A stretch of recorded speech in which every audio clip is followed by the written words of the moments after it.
There's a level of intelligence that doesn't argue or dominate. It simply observes. And once you start operating from that level, people sense it immediately. They feel watched, even if you say nothing. And to protect themselves, they call that awareness something evil or dark. So, what is this type of intelligence? It's called strategic intelligence. But that's too clean, too academic. Let me tell you what it really is. It's the ability to see systems instead of stories, to recognize patterns instead of accepting narratives, to understand incentives instead of believing intentions.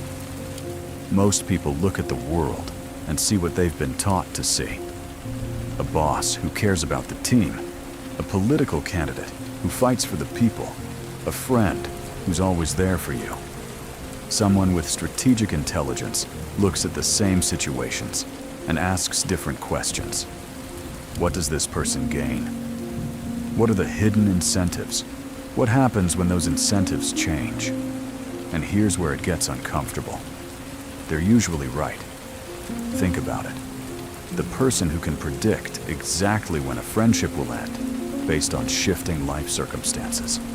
The employee who knows which company initiatives will fail before they launch, because they understand the real power dynamics. The individual who can map out social hierarchies in a room within minutes. This isn't cynicism. It's pattern recognition operating at a level most people refuse to access, because accessing it means giving up something precious. The comforting belief that the world runs on the principles you were taught in kindergarten. Now, here's where people get angry. When you operate with strategic intelligence, you stop doing something that society desperately needs you to do.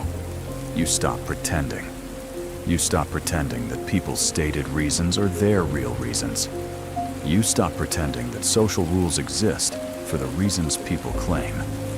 You stop pretending that fairness, justice, and merit are the primary forces that determine outcomes. And people hate this, not because you're wrong, but because you're right in a way that makes them feel exposed. See, most people need to believe in the official story. They need to believe their boss promotes based on merit, that their partner loves them unconditionally, that their success or failure is purely about their own choices. Strategic intelligence reveals the uncomfortable truth. Everything is a negotiation. Everything has terms. Everything operates on incentives that often have nothing to do with the story people tell themselves.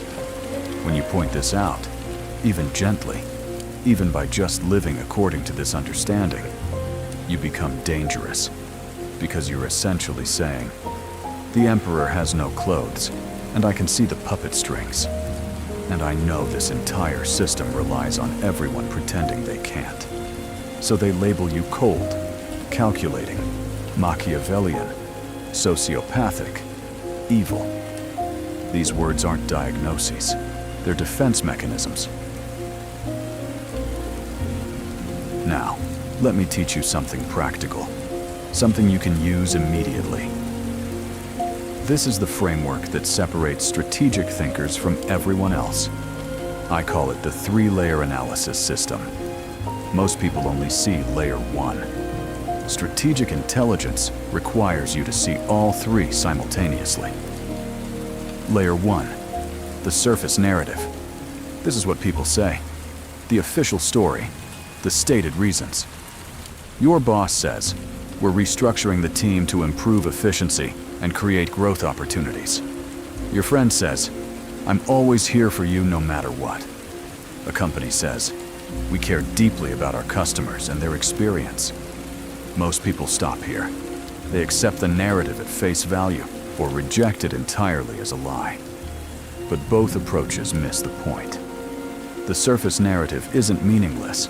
It tells you what people want you to believe, and more importantly, what they need to believe about themselves. Layer 2, the incentive structure. This is where strategic intelligence begins. You ask, what does this person or organization actually gain or lose based on different outcomes? Your boss is restructuring. Who gains power? Whose budget increases? Who becomes redundant? Look at the org chart 6 months from now, and you'll see the real purpose. Your friend's loyalty. What do they get from the friendship? Status, emotional support, access to your network. And critically, what happens to their incentives when those needs change? The company's customer care.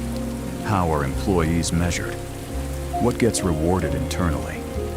If customer service reps are measured on call time, not satisfaction, you know the real priority. Here's the key insight. People aren't lying when their actions contradict their words. They genuinely believe their own narrative. But incentives shape behavior far more powerfully than intentions. Watch the incentives, not the intentions. Layer 3, the second-order consequences. This is where it gets powerful. This is where you see what's coming before anyone else does. Layer 3 asks, what happens next? What does this set in motion? What are the downstream effects that nobody's talking about? Your boss's restructuring creates a power vacuum. Layer 3 asks, who will fight to fill it? What alliances will form? Which talented people will leave because they see the writing on the wall? Your friend's loyalty is conditional on shared life circumstances. Layer 3 asks, what happens when they get married? When they move? When their priorities shift? Not if, but when. The company prioritizes metrics over experience. Layer 3 asks, what's the customer lifetime value loss? When does the competitor who actually solves the problem eat their lunch? Here's your exercise. Take any situation you're currently dealing with. Could be work, could be personal. Doesn't matter. Write down the surface narrative. What are people saying the situation is about? Then map the incentive structure. What does each player actually gain or lose? What are they measured on? What would they do if they were being purely rational? Finally, project the second-order consequences. If everyone acts according to their incentives, what happens in 3 months, 6 months, a year?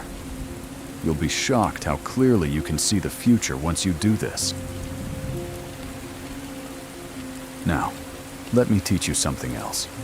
Something that will immediately change how you operate. Once you can see all 3 layers, you gain what I call the silence advantage. Here's the rule. The more you see, the less you say. Most people do the opposite. They see something clever, some pattern, some prediction, and they immediately share it. They want credit for being right. They want people to know how smart they are. This is amateur hour. Strategic intelligence means knowing when to speak and when to let others reveal themselves. The silence advantage in action. In a meeting, someone proposes an idea you instantly know will fail because you can see the incentive misalignment at layer 2. Don't immediately explain why it won't work. Ask a simple question instead. How would we measure success for this? Watch them stumble through their own lack of clarity. A colleague is clearly angling for a political move against someone else. You can see it at all 3 layers. Don't warn the target. Instead, position yourself neutrally and watch. The person making the move will either succeed or fail based on their own execution. Your neutrality becomes valuable to whoever wins.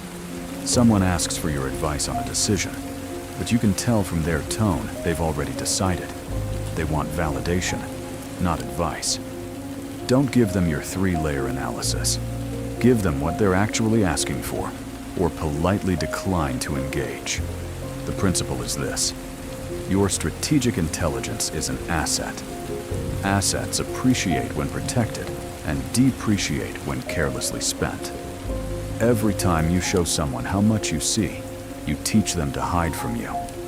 Every time you predict an outcome out loud, you give people the opportunity to prove you wrong just to diminish your credibility. Silence isn't weakness. It's information asymmetry working in your favor. Here's something most people never figure out. There's a game being played, and then there's a second-order game being played about who understands the first game. Let me explain. The first-order game is the obvious one. In business, it's revenue, market share, promotions. In social dynamics, it's status, belonging, influence. But there's always a second-order game happening simultaneously. Who recognizes the real rules? Who's playing consciously versus unconsciously? The signaling system. People with strategic intelligence signal to each other. Not obviously, not directly, but they do. Someone says something in a meeting that's superficially agreeable, but contains a subtle acknowledgement of the real power dynamics at play. Someone else catches it, makes brief eye contact, maybe adds one carefully chosen word that shows they understand. This is how alliances form at the highest levels, not through explicit agreements, but through demonstrated understanding of what's actually happening. Your practical lesson: learn to recognize these signals. When someone says something that operates on multiple levels simultaneously, when someone acknowledges an uncomfortable truth while maintaining plausible deniability, when someone phrases something in a way that means one thing to most listeners and something else to those paying attention, they're signaling. The question is, do you recognize it? And more importantly, can you signal back? Here's how you practice. Start paying attention to ambiguity in communication. When someone says something that could be interpreted multiple ways, ask yourself, is this accidental or intentional? What would each interpretation reveal? The people operating with strategic intelligence choose their words to work on multiple levels. They say things that sound agreeable to most people while communicating something entirely different to those who understand. This isn't dishonesty, it's efficiency. Why have two separate conversations when you can have them simultaneously? Seeing is not enough.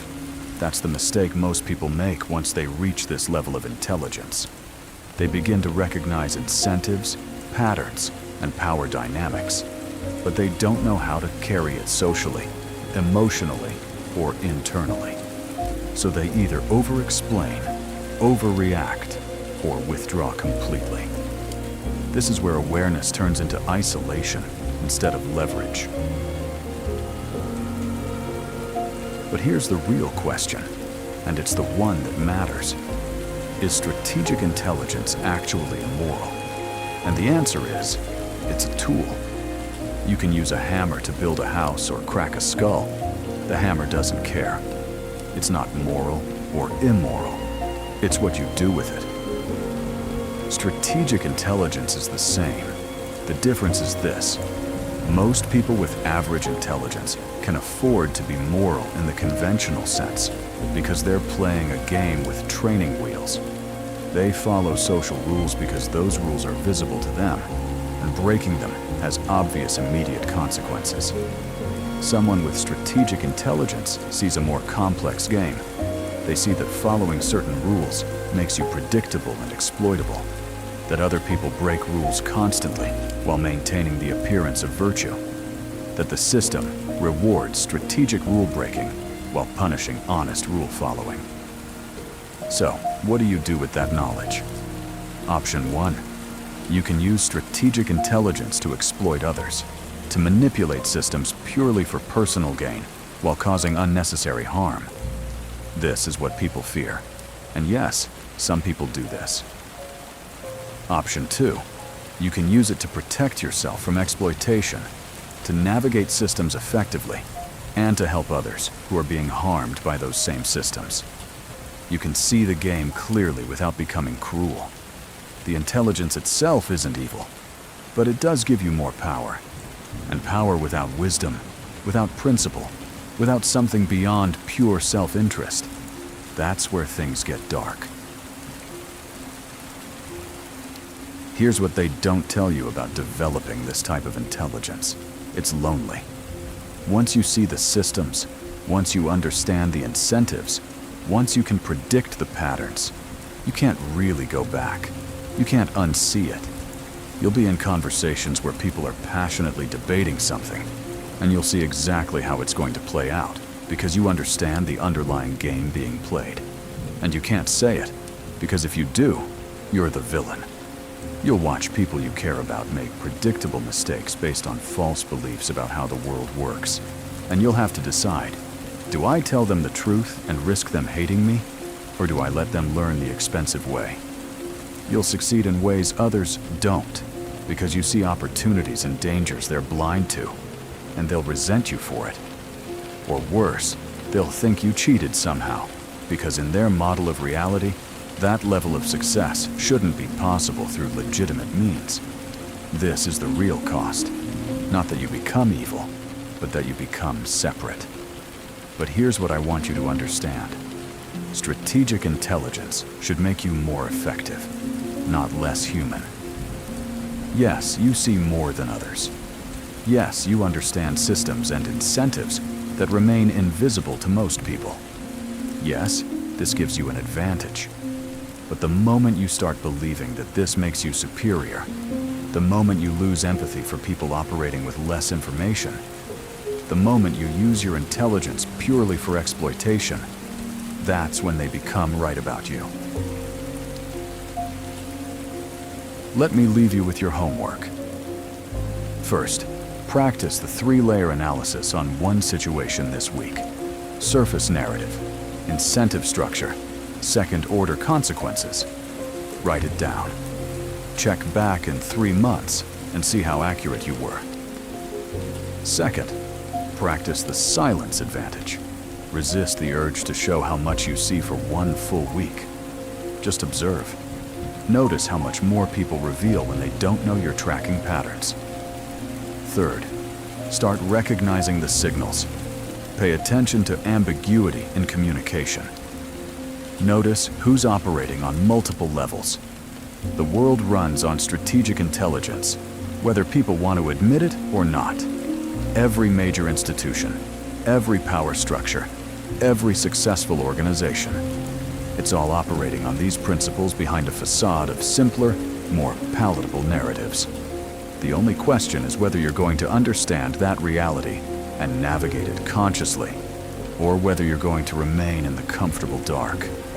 Most people choose the dark, and that's fine. It's easier there. But if you're still watching this video, you and I both know you're not most people. The question isn't whether you'll develop strategic intelligence. If you're drawn to content like this, you're already developing it.